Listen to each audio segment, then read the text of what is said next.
Hello friends, मेरा नाम राकेश वर्मा और मेरी यूट्यूब चैनल पे आपका स्वागत है। दोस्तों, आज की वीडियो में जानेंगे ई गवर्नेंस के बारे में और साथ में जानेंगे भारत में ई गवर्नेंस। तो चलिए दोस्तों, वीडियो शुरू करते हैं। ई गवर्नेंस का मतलब सभी कार्यों को ऑनलाइन सर्विस के माध्यम से जनता तक आसानी से पहुँचाना, जिससे सरकारी कार्यालयों और जनता दोनों के पैसे और समय की बचत हो सके। ई गवर्नेंस के तहत सभी सरकारी कागजों को ऑनलाइन कर दिया गया है, जिससे जनता घर बैठे विभिन्न कार्यों के लिए ऑनलाइन ही अप्लाई कर सके।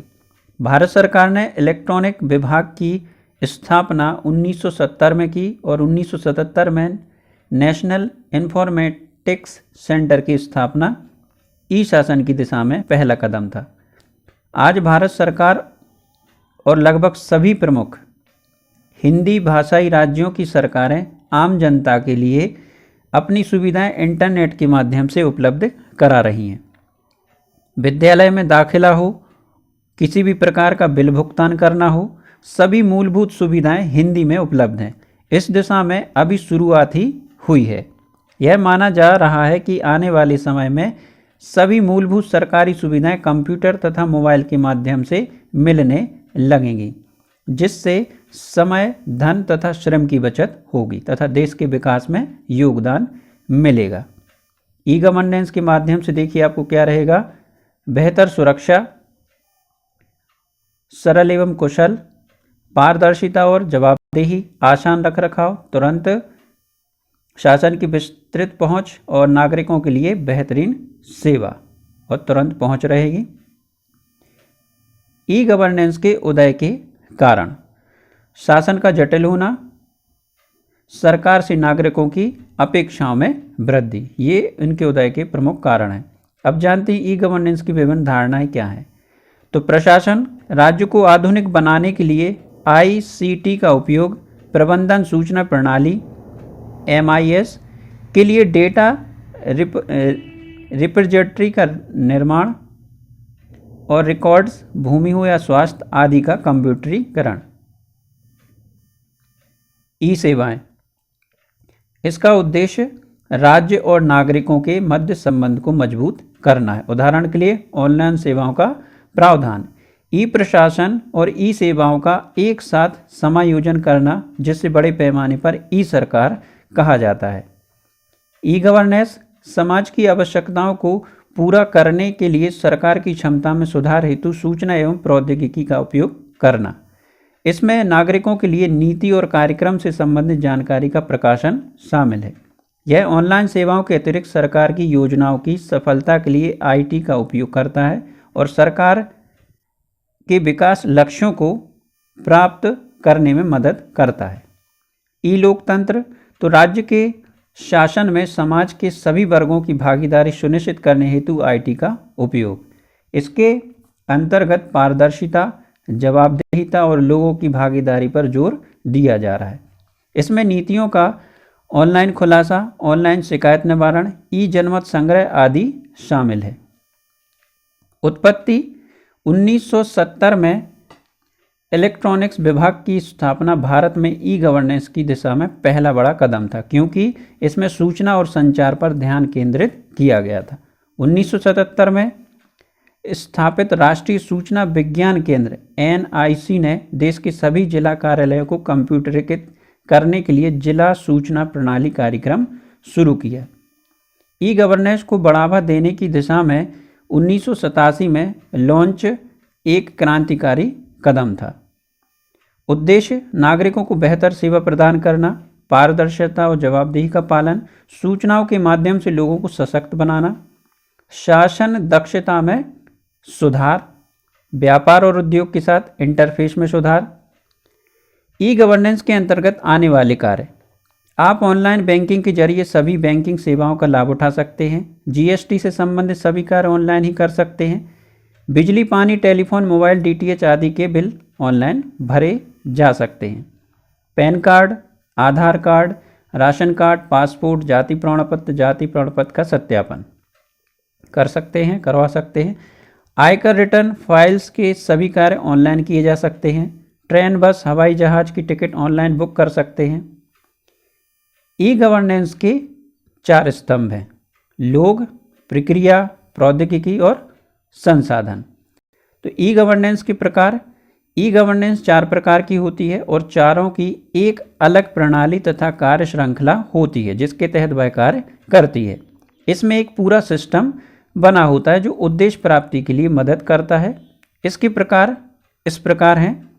पहला है G2G, गवर्नमेंट टू गवर्नमेंट। तो G2G यानी सरकार से सरकार। जब सूचना और सेवाओं का आदान प्रदान सरकार की परिधि में होता है तो इसे G2G इंटरेक्शन कहा जाता है। यह विभिन्न सरकारी संस्थाओं, राष्ट्रीय, राज्य और स्थानीय सरकारी संस्थाओं के बीच, इकाई के विभिन्न स्तरों के बीच कार्य करता है। दूसरा है G2C, government to citizen. G2C यानी कि सरकार से नागरिक। यह सरकार और आम जनता के बीच बातचीत को G2C कहते हैं। यहाँ एक प्रक्रिया सरकार और नागरिकों के बीच स्थापित की गई जिसमें नागरिक विभिन्न प्रकार की सार्वजनिक सेवाओं तक पहुँच सकते हैं। नागरिक को किसी भी समय कहीं भी सरकारी नीतियों पर अपने विचार और शिकायतों को साझा करने की स्वतंत्रता है। तीसरा है G2B, government to business. G2B यानी सरकार से व्यवसाय। इसमें ई गवर्नेंस बिजनेस क्लास को सरकार के साथ सहज तरीके से बातचीत करने में मदद करता है। इसका उद्देश्य व्यापार के माहौल में सरकार के साथ बातचीत करते समय पारदर्शिता स्थापित करना है। चौथा है G2E, government to employees. G2E यानी सरकार से कर्मचारी। किसी भी देश की सरकार सबसे बड़ी नियोक्ता है और इसलिए यह नियमित आधार पर कर्मचारियों के बीच कुशलता और तेजी से संपर्क बनाने में मदद करती है। साथ ही उनके लाभों को बढ़ाकर उनके संतुष्ट स्तर तक पहुंचाने में मदद करता है। ई गवर्नेंस के चरण, तो विभिन्न शोध अध्ययनों में यह स्पष्ट है कि ई गवर्नेंस मौलिक रूप से कंप्यूटर प्रौद्योगिकी, कंप्यूटर और संचार प्रणालियों की नेटवर्किंग के विकास से जुड़ा है।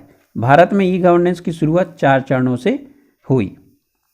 कंप्यूटरीकरण, पहले चरण में व्यक्तिगत कंप्यूटर की उपलब्धता के साथ सभी सरकारी कार्यालय में पर्सनल कंप्यूटर स्थापित किए गए।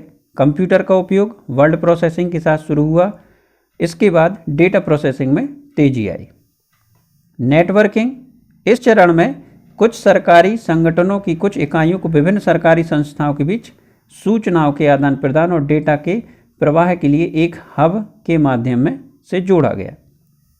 ऑनलाइन स्थिति, तीसरे चरण में इंटरनेट कनेक्टिविटी बढ़ने के साथ वेब पर उपस्थित बनाए रहने के लिए आवश्यकता महसूस की गई। इसके परिणाम स्वरूप सरकारी विभागों और अन्य संस्थाओं द्वारा वेबसाइटों का रखरखाव किया गया। आमतौर पर इन वेबसाइट पृष्ठों या वेबसाइटों में संगठनात्मक संरचना, संपर्क विवरण, रिपोर्ट और प्रकाशन संबंधित सरकारी संस्थाओं के उद्देश्य और दृष्टि विवरण के बारे में जानकारी होती थी। ऑनलाइन अंतर क्रियाशीलता, तो ऑनलाइन उपस्थिति का एक स्वाभाविक महत्व सरकारी संस्थाओं और नागरिकों को नागरिक समाज संगठनों आदि के बीच संचार चैनलों को खोला जाना था और इस चरण का मुख्य उद्देश्य डाउनलोड करने योग्य फॉर्म प्रदान करके सरकारी संस्थाओं के साथ व्यक्तिगत इंटरफेस के दायरे को कम करना था। कार्यप्रणाली NEGP में 8 कोर और 31 MMP मिशन कोड परियोजनाएं शामिल हैं, जिसमें 11 केंद्रीय स्तरीय, 12 राज्य स्तरीय और 7 समेकित परियोजनाएं हैं तथा NEGP के सहयोग के लिए 8 अतिरिक्त इकाइयों की स्थापना की गई है। NEGP की प्रमुख परियोजनाएं निम्न प्रकार रहेंगी। पहला, राज्य आंकड़ा केंद्र। ई प्रशासन की सुविधा के लिए सभी राज्यों एवं केंद्र शासित प्रदेशों में SDC की स्थापना की मंजूरी 24 जनवरी 2008 को दी गई। इसका उद्देश्य ग्रामीण स्तर तक सरकार से सरकार एवं सरकार से व्यवसाय के बीच सेवा पहुंचाना है। दूसरा है राज्यवादी area network, state wide area network SWAN। इसके तहत देश के सभी राज्यों एवं केंद्र शासित प्रदेशों में वॉइस एंड वीडियो संचार सेवा को उपलब्ध कराया जाएगा। साथ ही राज्य, जिला एवं ब्लॉक स्तर के मुख्यालयों को आपस में जोड़ा जाएगा। इसके लिए 2 Mbps बैंडविड्थ क्षमता का प्रयोग किया गया है। तीसरा, सार्वजनिक सेवा केंद्र कॉमन सर्विस सेंटर CSC। यह नागरिकों को दरवाजे तक अर्थात मोबाइल एवं कंप्यूटर के माध्यम से विभिन्न प्रकार की सरकारी, निजी और सामाजिक सेवा उपलब्ध कराता है। चौथा है ई जिला, ई डिस्ट्रिक्ट। मिशन मोड परियोजना के अंतर्गत एक जिले के सभी सरकारी कार्यालयों को इलेक्ट्रॉनिक माध्यम से जोड़ दिया जाता है। इसका उद्देश्य नागरिकों को जन्म, मृत्यु, आवास, प्रमाण पत्र, पेंशन आदि से जुड़ी समाज कल्याण कार्यक्रमों की पहुंच, राशन कार्ड की सेवा, राजस्व, न्यायिक सेवा आदि से जुड़ी समस्या समाधान तक लोगों को पहुंच बनाना। पांचवा है मोबाइल संचालन। फरवरी 2012 में ई प्रशासन को लोगों के मोबाइल तक पहुंचाने की योजना बनाई गई और इसके लिए मोबाइल सेवा डिलीवरी गेटवे तैयार किया गया और इसे राष्ट्रीय सेवा डिलीवरी गेटवे एवं राज्य सेवा डिलीवरी गेटवे से जोड़ा गया। इसका उद्देश्य किसी भी प्रकार की सरकारी सेवा लेने वाले नागरिकों को SMS, वायरस, IVR, SD आदि के माध्यम से सेवा प्राप्ति, ये वॉइस लिखा है दोस्तों, वायरस ने वॉइस के माध्यम से प्राप्ति की जानकारी देना है। छठवां है त्वरित प्रतिरूप पहल। इसका उद्देश्य एक राज्य को दूसरे राज्य से ई माध्यम से जोड़ना है ताकि नागरिकों को एक राज्य की सेवा दूसरे राज्य में बिना समय अपव्यय के प्राप्त हो सके। सातवां ई भारत परियोजना।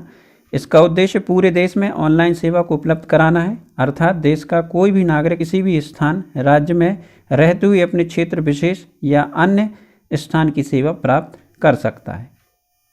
मेघराज, यह योजना 4 फरवरी 2014 प्रारंभ की गई। इसका उद्देश्य देश में कंप्यूटिंग संस्कृति को पैदा करना। यह देश की पहली राष्ट्रीय क्लाउड प्रणाली है। इसका उद्देश्य जिन क्षेत्रों में ऑनलाइन सेवा मौजूद है उसकी गति को बढ़ाना तथा नई ऑनलाइन कार्यक्रम की रूपरेखा तैयार करना है। नौवां राष्ट्रीय ऑप्टिकल फाइबर परियोजना।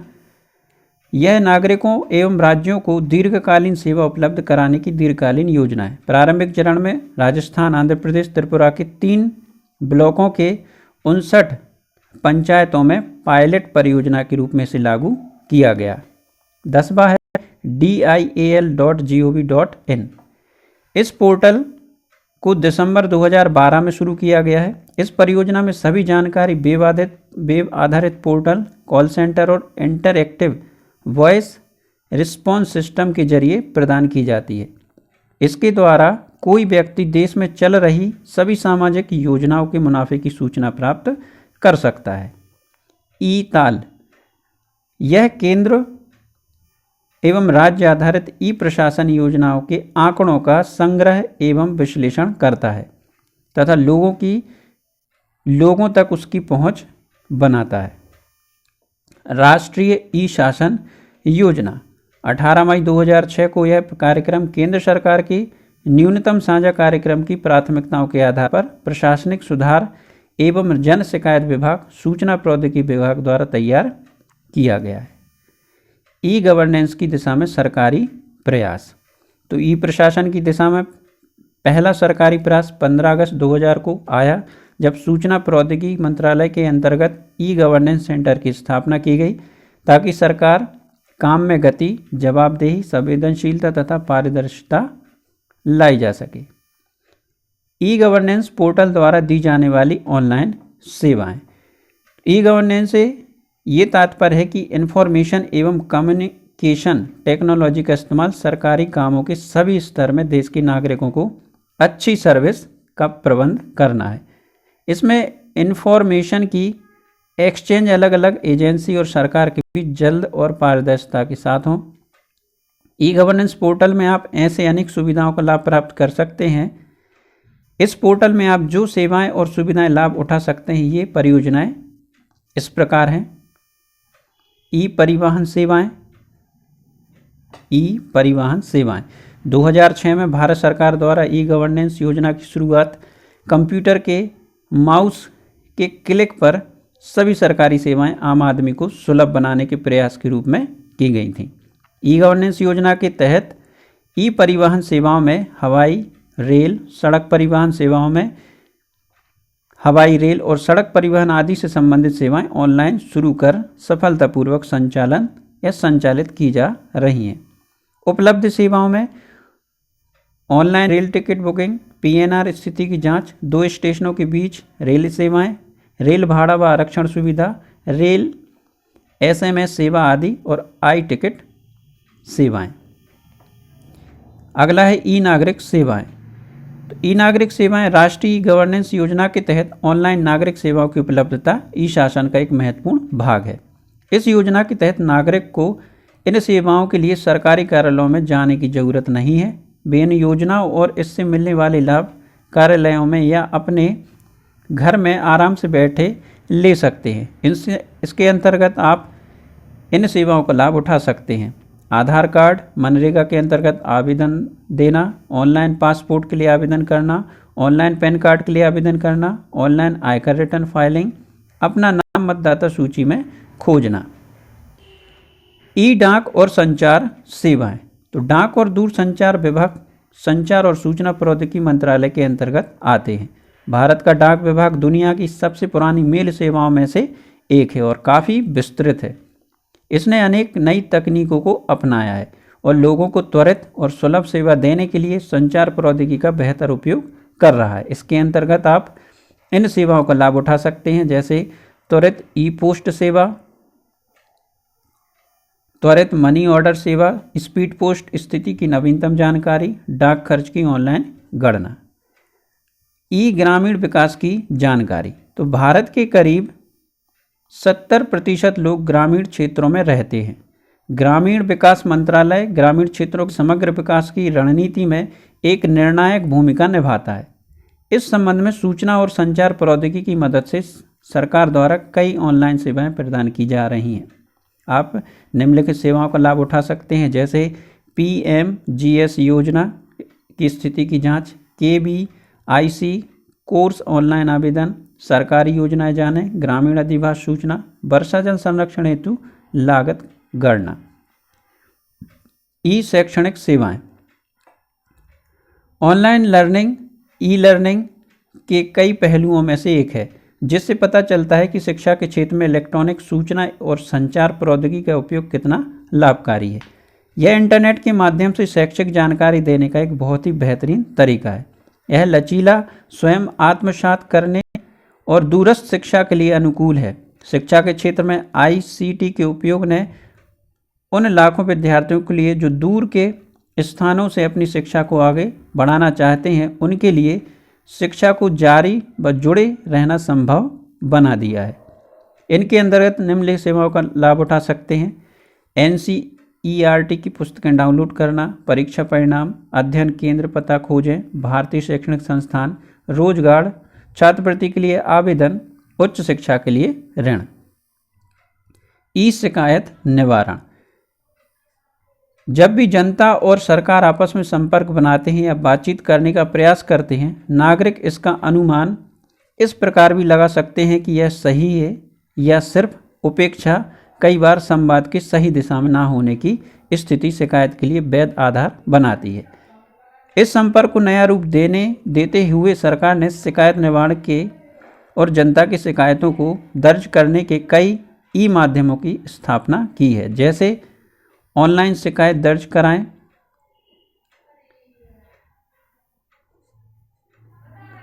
अधिकारियों को ऑनलाइन शिकायत, आरटीआई कानून के तहत शिकायत, एनआरईजीएस शिकायत निपटारा, महिला आयोग से शिकायत, बैंक संबंधित शिकायत, उपभोक्ता शिकायत निवारण, मानवाधिकार आयोग से शिकायत। अब जानते हैं भारत में ई गवर्नेंस।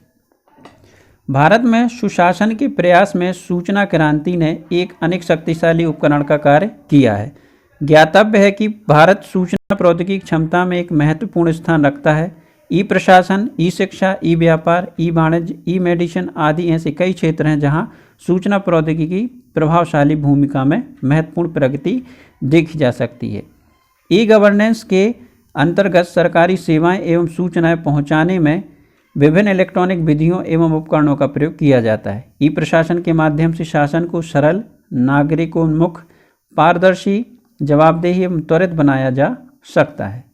भारत में ई गवर्नेंस के लिए चुनौतियाँ। पहला, तकनीकी चुनौतियाँ। इसके अंतर्गत सभी आंकड़ों की परिभाषा, संचालनात्मक कार्य प्रक्रिया, तकनीकी मानक एवं प्रोटोकॉल, सूचना गुणवत्ता, सुरक्षा, आदान प्रदान एवं नियंत्रण, साझा सुविधाओं की लागत तथा वस्तु पहचान संख्या इत्यादि शामिल हैं।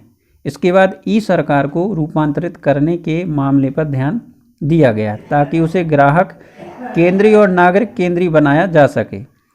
वन स्टॉप शॉप्स पोर्टल का विकास करता है जो नागरिकों को व्यापक सेवाएं दे सके। इसके लिए वेबसाइटों पर विषय वस्तुओं का इस प्रकार प्रबंधन किया जाना शामिल है, उनमें अधिकारों, कर्तव्यों, प्रक्रिया, संपर्कों, अक्सर पूछे जाने वाले प्रश्नों एवं फीडबैक, लेनदेन की पहचान, प्रमाणीकरण इत्यादि के लिए प्रणाली का विकास तथा अभिव्यक्ति की स्वतंत्रता से जुड़ी पहलें निहित हैं। दूसरी है संरचनात्मक चुनौतियाँ। ई गवर्नेंस की संरचनात्मक चुनौतियों का जन्म मानसिक, कानूनी एवं सामाजिक सांस्कृतिक कारकों से होता है। मानसिक बाधाओं का जन्म विवेकाधिकार एवं अधिकारियों की शक्ति में कमी, खास तौर पर गली मोहल्लों के स्तर पर इस बात की परिकल्पना से होता है कि सूचना और प्रसार संचार प्रौद्योगिकी ने उनके सारे कार्य दायित्व अपना लिए हैं। सरकार में सूचना और संचार प्रविधि अनुप्रयोगों के समक्ष कड़ी कानूनी बाधाओं की शुरुआत सूचनाओं की साझेदारी से हो सकती है, जिसके कारण सीमा रेखाएं अस्पष्ट हो सकती हैं, प्रमाणित सूचना व अभाव हो सकता है तथा दायित्वशीलता का बंधन शिथिल पड़ सकता है। इसके अतिरिक्त भारत में ई गवर्नमेंट के दायरे में शासन की नई आवश्यकताओं को शामिल करने के लिए देश की वैधानिक व्यवस्था में संशोधन किए जाने की आवश्यकता हो सकती है। जोखिम से बचने एवं नई सूझबूझ की कमी जैसे सांस्कृतिक बाधाएं सरकार के दायरे में सूचना और संचार तकनीकी के आत्मार्पण की हतोत्साहित कर सकती है। तीसरा है संगठनात्मक चुनौतियां। पुनर्संगठन की प्रक्रिया एक चुनौती प्रस्तुत करती है, जैसे नियंत्रण समाप्त होना, स्वामित्व की भावना की कमी, तकनीकी विशेषताओं में दूरदृष्टि का अभाव तथा सामाजिक समस्याओं को समझने में अक्षमता तथा जड़ता, सुस्पष्ट भूमिकाओं और दायित्वों की निर्वहन शक्ति के क्षतिज एवं अनुलंबित विभाजन तथा पदानुक्रमित संरचना के साथ साथ सरकार की अफसरशाही संरचना की सूचना और संचार तकनीक के अनुप्रयोगों से उसकी स्थिति एवं लोचनहीनता के कारण अधिक तालमेल नहीं बैठ पाता और ना ही उससे अच्छी तरह मत संबंध ही कायम हो पाता है, जिससे काम करने में बड़ी परेशानी उत्पन्न होती है। अब जानते हैं ई गवर्नेंस के लाभ। ई गवर्नेंस शासन में सुधार है जो सूचना और संचार प्रौद्योगिकी के साधन उपयोग द्वारा सक्षम है। ई गवर्नेंस सभी नागरिकों के लिए सूचना और उत्कृष्ट सेवाओं की बेहतर पहुंच बनाता है। यह सरकार में सरलता, दक्षता और जवाबदेही भी लाता है। ICT के उपयोग के माध्यम से शासन व्यापक प्रक्रिया के साथ संयुक्त रूप से पुनर्व्यवस्थित करने से जटिल प्रक्रियाओं का सरलीकरण, संरचनाओं में सरलीकरण और विधियों नियमों का बदलाव होगा। ई गवर्नेंस नागरिकों और सरकार के लिए लाभप्रद है क्योंकि संचार प्रौद्योगिकी का तेजी से विकास हो रहा है और शासन में इसे अपनाने से सरकारी मशीनरी को नागरिकों के घर द्वार तक पहुंचाने में मदद मिलेगी। ई गवर्नेंस के परिणाम स्वरूप एक कॉमन डेटा तैयार हो जाता है जिसका उपयोग विभिन्न उद्देश्यों के लिए किया जा सकता है। एक ही प्रकृति के कार्य को बार बार करने की बजाय निर्धारित इलेक्ट्रॉनिक कार्यक्रमों के रूप में विकसित कर दिया जाता है।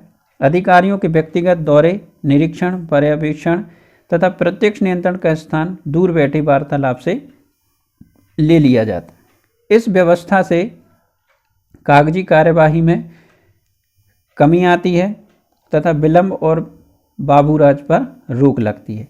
ई गवर्नेंस द्वारा टेलीकॉन्फ्रेंस संभव हुआ है जिससे प्रशासन में दक्षता आई है।